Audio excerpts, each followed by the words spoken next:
Boom.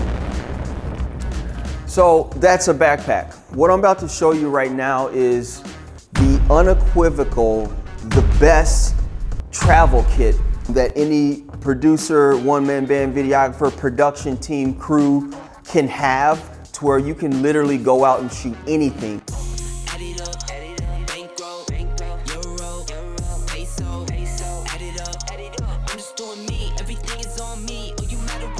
I don't care if you're talking about corporate, I don't care if you're talking about commercial, I don't care if you're talking about TikTok, I don't care if you're talking about real estate. You can literally use this kit to shoot anything you can dream of, and on top of that, I'm gonna show you how to fit it all into one backpack, along with your travel light kit, tripod, and light stands and all that.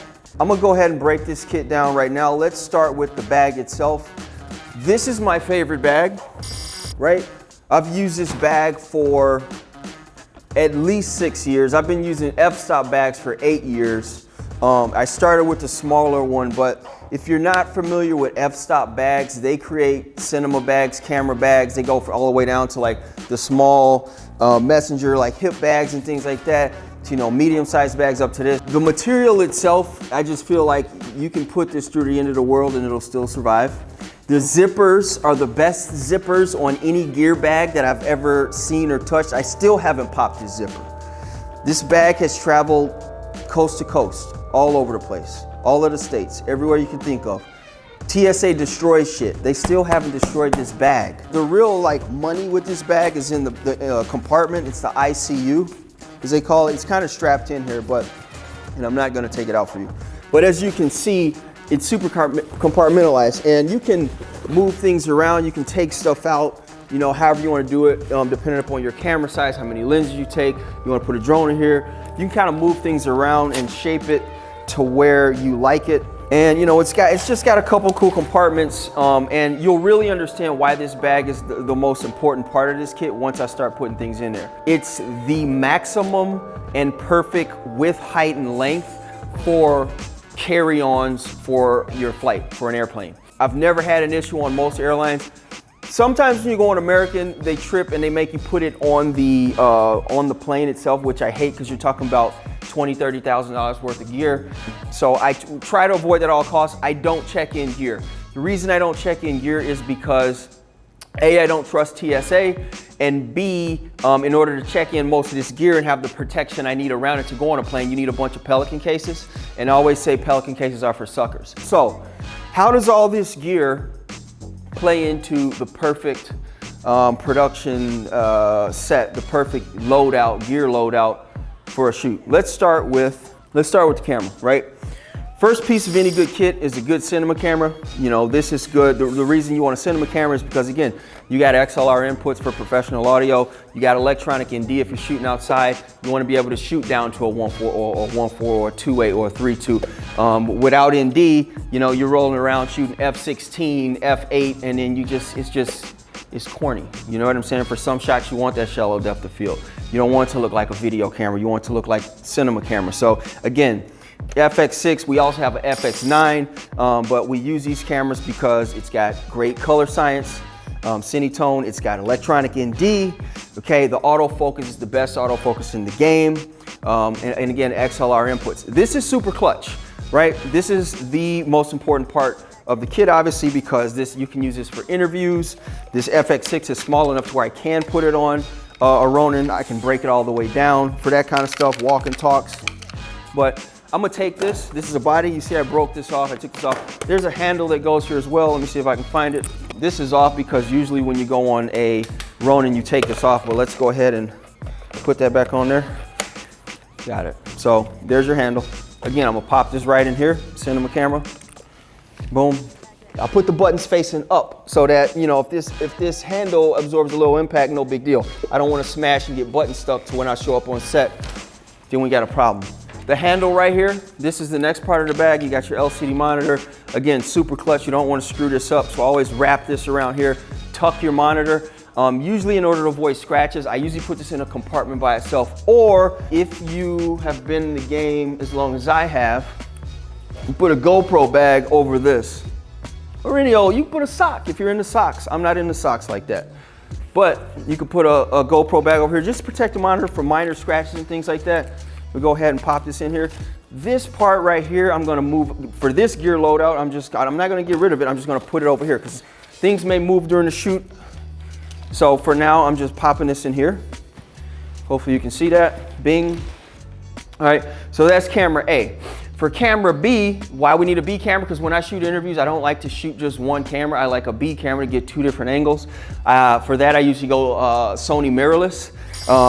This here is an A7 III. We also use A7 S3s, the camera that we're shooting on that you're looking at me at now. But this is an A7 III. Again, we set up this A camera here, B camera here to get that second angle. Most of the people we shoot are not professional actors. They don't memorize lines and things like that. They're gonna screw up, they're gonna answer questions and stumble a little bit. So we can cut back and forth and get rid of the ums and the ahs and the, I don't know, can you read that? We get rid of that so that when we edit it together, it's the perfect presentation, the perfect pitch, the perfect message, the perfect narrative every time. Part of that secret is shooting with 2 cameras. This camera and the A7S III, which is the camera you're looking at, have Cinetone in them. I think the A7 IIIs, we created the profile ourselves, but Cinetone is Sony's latest, sexiest color science. We don't shoot in S-Log no more. That's a wrap. We don't do that. We use Cinetone. It's loaded up into both of our cameras. B camera right here, it's gonna just go, you just go into one of these pockets. Again, I'm not gonna put it in this one. I try not to, because again, I try and put the cameras themselves, the electronic arts right there. All right, from there, we always take a picture camera, whether that be for behind the scenes for ourselves or sometimes kind of like lifestyle photos. We got a 6D here, we got 5Ds, we got 6Ds, whatever you like. Time lapses too, that's else. We shoot a lot of time lapse. We have Magic Lantern loaded into this camera. We can turn this from just a picture camera to a time lapse camera. Let's talk about glass.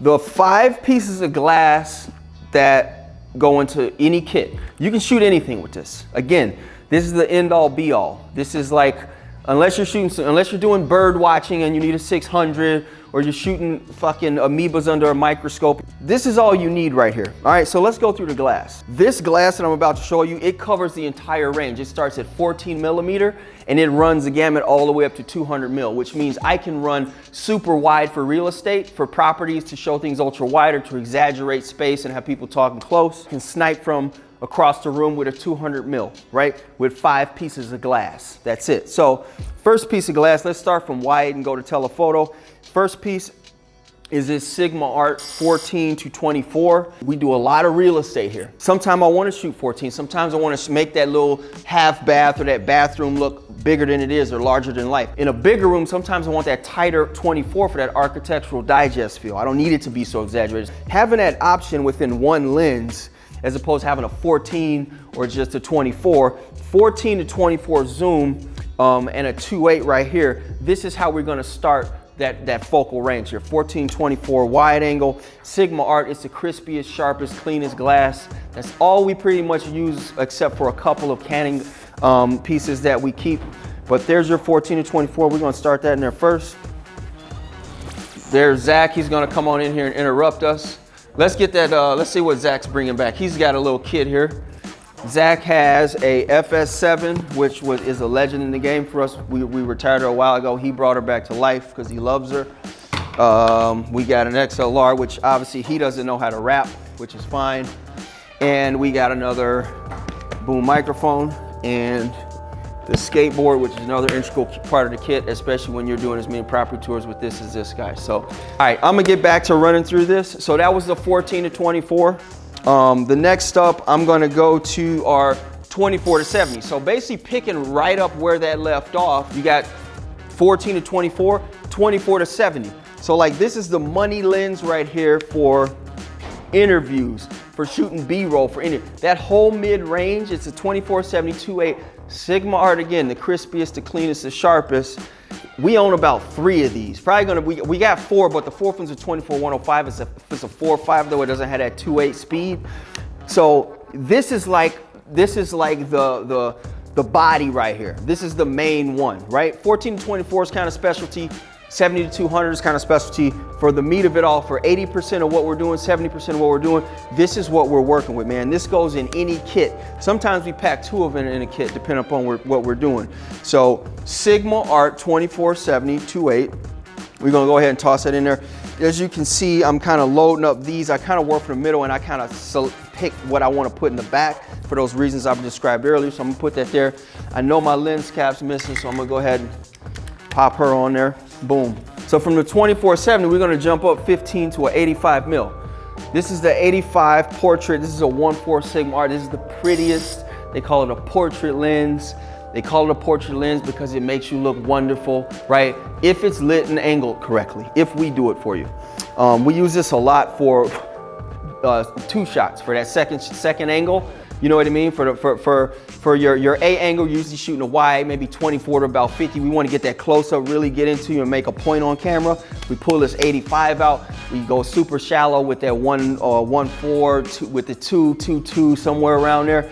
It's just a pretty lens. It's beautiful. The bokeh's nice at night. The autofocus is fire. It's buttery. It's creamy. It's just that one. If you don't have an 85 in your kit, you got to get one. It's just, you know, that's one of the first like lens rules I learned back in there. You gotta have an 85. I used to have a Canon 85. I got the Canon 85. I thought I was the man with that shit. From the 85, we're gonna jump up another 15 mil to the 100 Mac. Now, this is a Canon. The only reason I use it is because Sigma has not come out with this lens yet. They will, but for now, this is a great lens because it has macro functionality, right? If we're shooting close up to something, or we want to shoot somebody's eye as they're working on a laptop, or if we're in a, you know, say we're shooting a concrete factory or something, we want to really get in there and show the guy working with the tools and the gear and concrete splattering off the ground. Really get in there and show you something that you cannot see with the human eye. That's what this lens is for. This is a 100 mil macro. It is a super specialty lens, but when we're doing big brand overviews and we're traveling state to state to state, producing stuff, and we're not really sure when or where this could, it's really good to have one in your kit. Sigma Art makes a 135 macro. This is a 100 mil macro I've had for a long time. We're gonna throw this in the kit right there. We're gonna jump from that 100, we're gonna jump back down to 70 and take it up to 200 with this Sigma Art 70 to 200.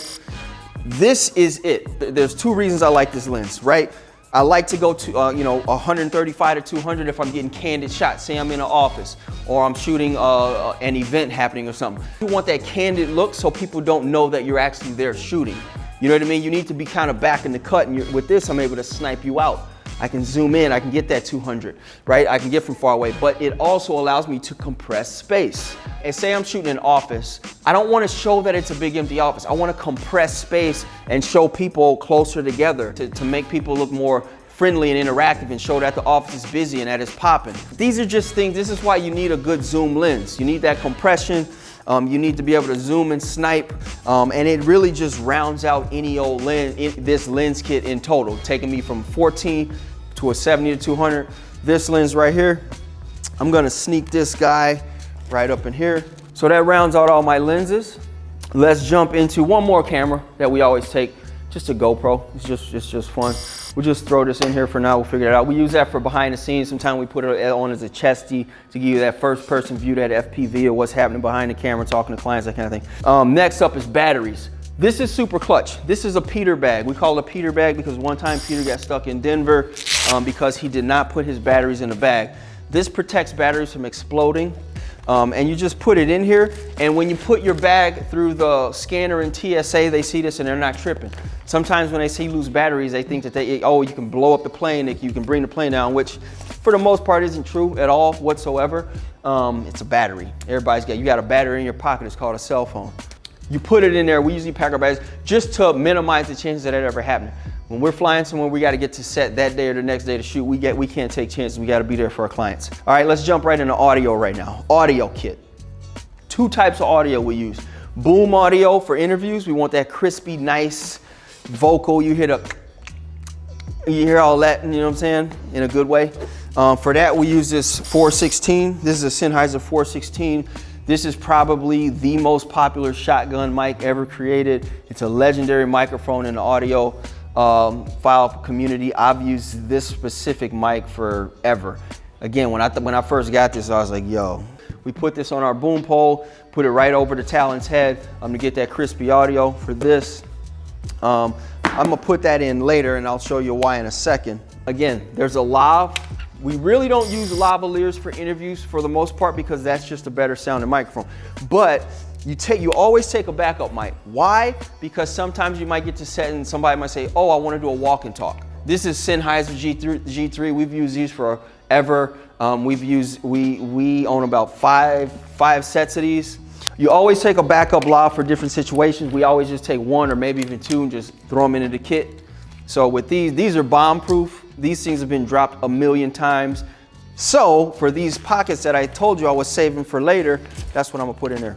Boom. For the 416, you gotta have an XLR to connect that microphone because it needs phantom power. That phantom power is gonna come from the FX6, the cinema camera, right? So we go ahead and throw this in here. This is just an XLR. I'm actually put it here for some padding up against this FX6. See, there's a rhyme and a reason behind everything we do here at INDIRAP.